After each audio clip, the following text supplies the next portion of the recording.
sexuelle. Et pour eux, c'est devenu normal au fait parce qu'ils ont déjà des enfants. Je sors de ma maison, je prends une fille d'autrui, on ne s'est pas présenté chez les parents, on vit ensemble. Nous vivons ensemble. Vous mourrez ensemble. Vous ne vivez pas. Vous êtes en train de mourir ensemble. Le salaire du péché, c'est la mort, ce n'est pas la vie. Vous êtes partis, vous vous êtes mis d'accord entre vous, vous vous êtes unis là-bas, vous avez fait des enfants, et pour vous, c'est devenu un foyer. Oh, Dieu merci. Mais est-ce que Christ est la base de votre foyer? Vous avez fondé votre foyer dans le péché. Et vous n'avez pas pris la peine de régulariser cette situation devant Dieu. Pour des païens, l'apôtre Paul dit dans le livre de 1 Corinthiens 7, si vous menez votre vie, vous vivez ensemble sans que ce soit légal par Dieu, si quand vous venez en Christ, il vous demande simplement de régulariser votre situation devant Dieu. Vous n'êtes pas obligé de dire, bon, la sœur, tu vois, on est des chrétiens, désormais, on n'est plus. Non, allez régulariser vos... Je ne dis pas que soyez ensemble en attendant que vous régularisez. Non, mettez pause. Mettez pause. Régularisez votre situation. Et vous serez au point avec Christ. Alléluia. Je ne dis non plus que toute impulsion sexuelle est un péché. Non. L'impulsion sexuelle n'est pas égale au péché. Tu peux être là, tu es un homme normal, quand les organes sexuels fonctionnent dans ton corps. Ça veut dire que tu as dépassé l'âge de peut-être 9 ans. Avant c'était 12 ans, maintenant c'est même 8 ans, 9 ans. Quand tu atteins l'âge là, parfois tu sens les organes en train de se développer dans ton corps.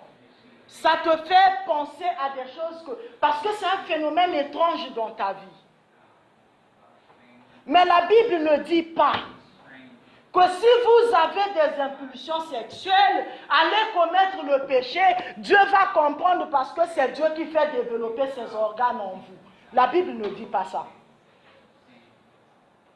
La Bible nous invite à canaliser ces impulsions selon le Seigneur. Alléluia. Et il y a d'autres personnes qui, sans le savoir, pensent qu'ils sont normales. C'est-à-dire, c'est quelqu'un, c'est un frère, c'est une sœur, qui pour lui, que tu sois homme, que tu sois femme, en tout cas, il n'est plus là, il n'est pas là. C'est comme s'il vit dans un monde, je ne sais pas, où, je ne sais pas comment dire ça. Donc, il ne peut même pas ressentir la manifestation de ses organes en développement. Il ne peut même pas pour lui, donc tout ce qui est relation amoureuse ou relation sexuelle, ça n'a jamais passé son cerveau. Jamais ça n'a passé son cerveau. Bien-aimé, dans un terme médical, on parle de la frigidité. La frigidité, c'est l'absence totale de sensations sexuelles chez une personne. Tu es malade.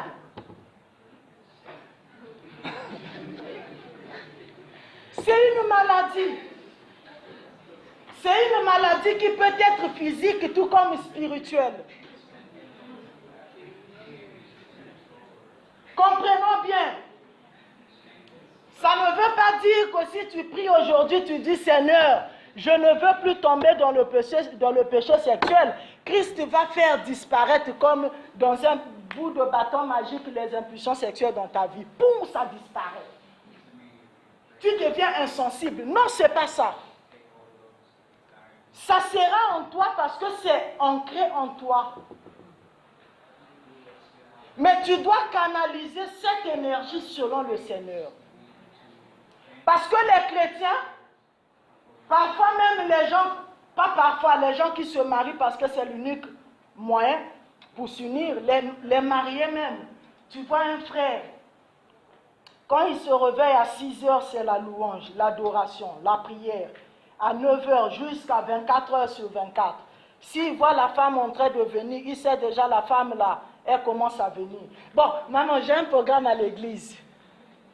Il part à l'église. Parfois, c'est aussi pour les femmes. Pour lui, s'unir avec sa femme, c'est un péché. Non, s'unir avec ta femme, je dis bien ta femme.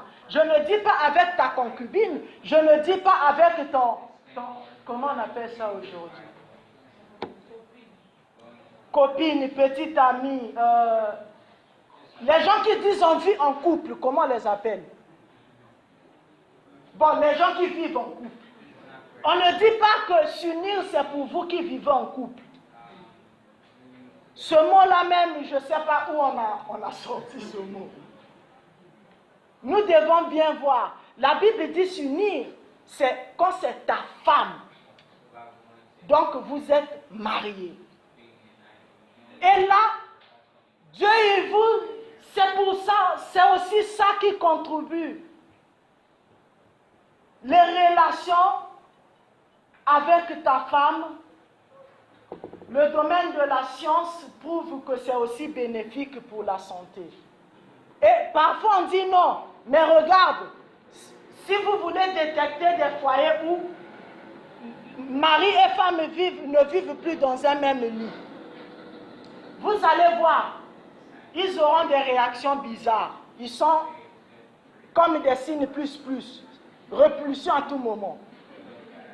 Tout moment répulsion. Parfois la femme veut couvrir un peu, mais après bon, l'homme a encore balancé une autre chose qu'elle ne peut plus couvrir. Alors, c'est parti. Parfois, le point majeur, c'est le lit conjugal, ça ne marche pas. Et il y a des gens qui souillent le lit conjugal. Faites très attention, mes bien-aimés, faisons très attention. La Bible dit dans Hébreux 13, il parle exactement du lit conjugal. La Bible, Dieu ne dit pas seulement mariez-vous, il traite toutes les questions de notre vie. Il vous unit, il va dans votre lit conjugal. Tu ne peux pas souiller le lit conjugal. La Bible défend, c'est interdit dans la parole. Quand tu le fais, tu commets un péché.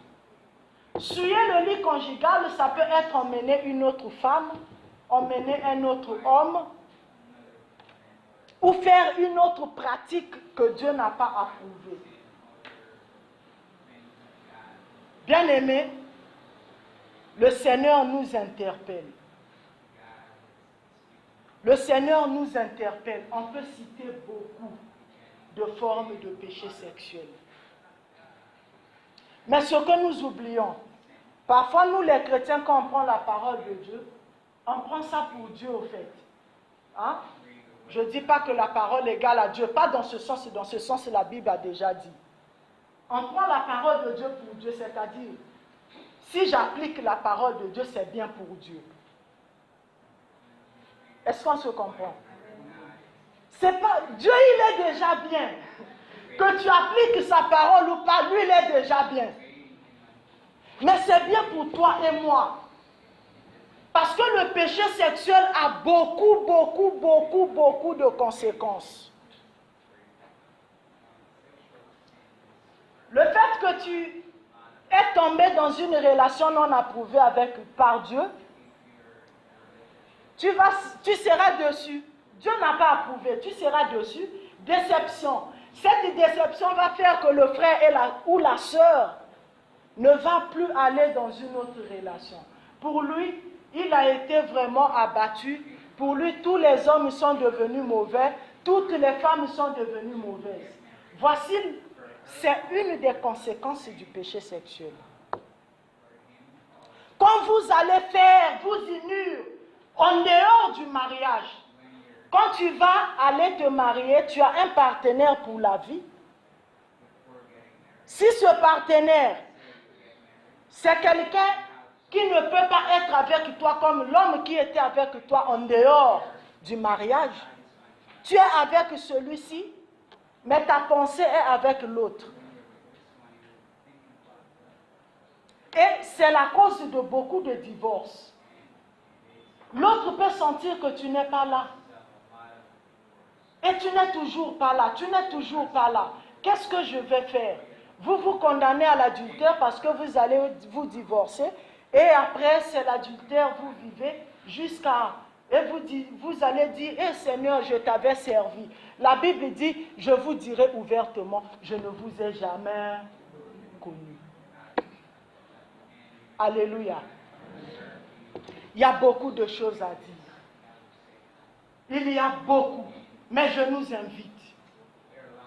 Il y a plein de conséquences. Des enfants qui n'ont pas connu leurs parents. Des enfants qui n'ont pas de parents du tout. Des enfants qui sont en train de vivre. Il a grandi sans l'affection familiale.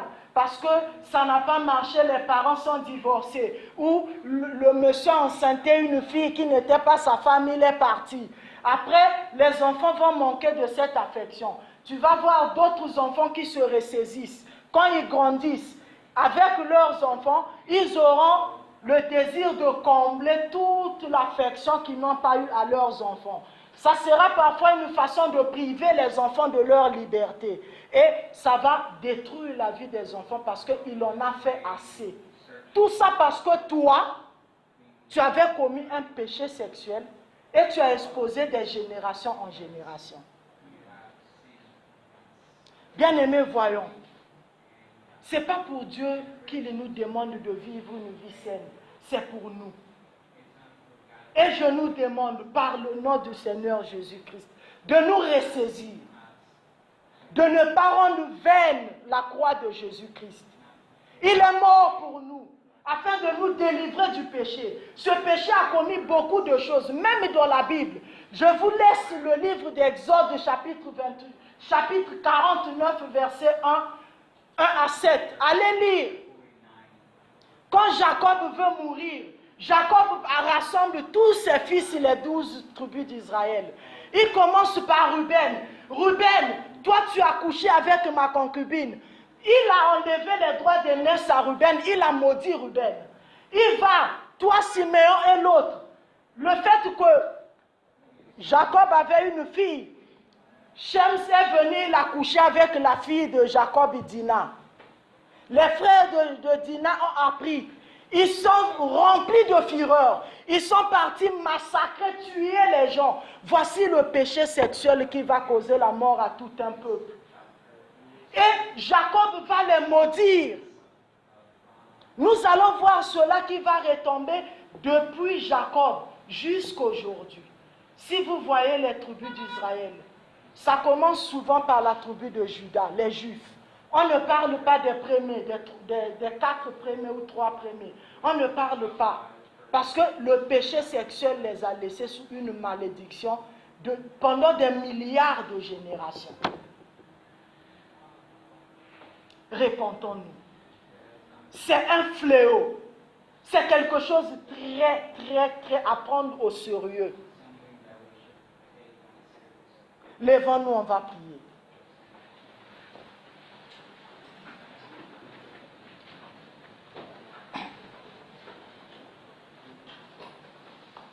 Quelle est la forme du péché sexuel que tu es tombé dans? Tu es tombé dans quelle forme? Est-ce des masturbations? Quel est le péché? Parfois, toi, tu te dis, moi, je n'ai pas fait de péché sexuel, ni dans mes pensées, ni par l'acte. Mais toi, tu as scandalisé quelqu'un d'autre. Prions le Seigneur. La Bible dit, il est à la porte, il toque. Si tu ouvres, il entre, il soupe avec toi. Ouvrons nos cœurs au Seigneur. Demandons-lui, lui seul. Quand l'apôtre Paul a crié, « Misérable que je suis, qui me délivrera de la loi du péché et de la mort ?» Jésus-Christ a tendu la main, il a délivré Paul. Pleure à Jésus. Dis Seigneur, délivre-moi. Prions ensemble.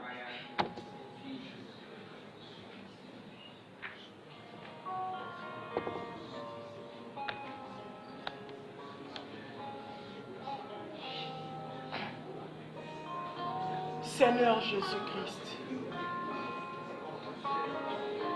nous pleurons, Père. Nous avons menti à nous-mêmes, Père. Nous avons menti à nos prochains. Mais toi, tu nous connais, Seigneur. Éternel, nous venons auprès de toi. Nous te faisons confiance. Et nous savons que toi seul, Seigneur, tu nous délivres. Écoute la prière de chacun de nous, Père. Si c'est une possession démoniaque qui lie le frère, qui lie la sœur, qui le retient captif de ce péché sexuel, Seigneur, que cet esprit mauvais libère nos frères, libère la sœur, que ça nous libère ce matin par le nom puissant de Jésus-Christ. Quelle que soit la forme de ce péché sexuel, ça n'a pas de puissance devant toi. Par le nom de Jésus-Christ, ce péché est anéanti. Seigneur, donne-nous à canaliser nos impulsions sexuelles. Donne-nous, Seigneur, à utiliser cette énergie pour toi, Seigneur, pour t'adorer. Donne-nous, Seigneur.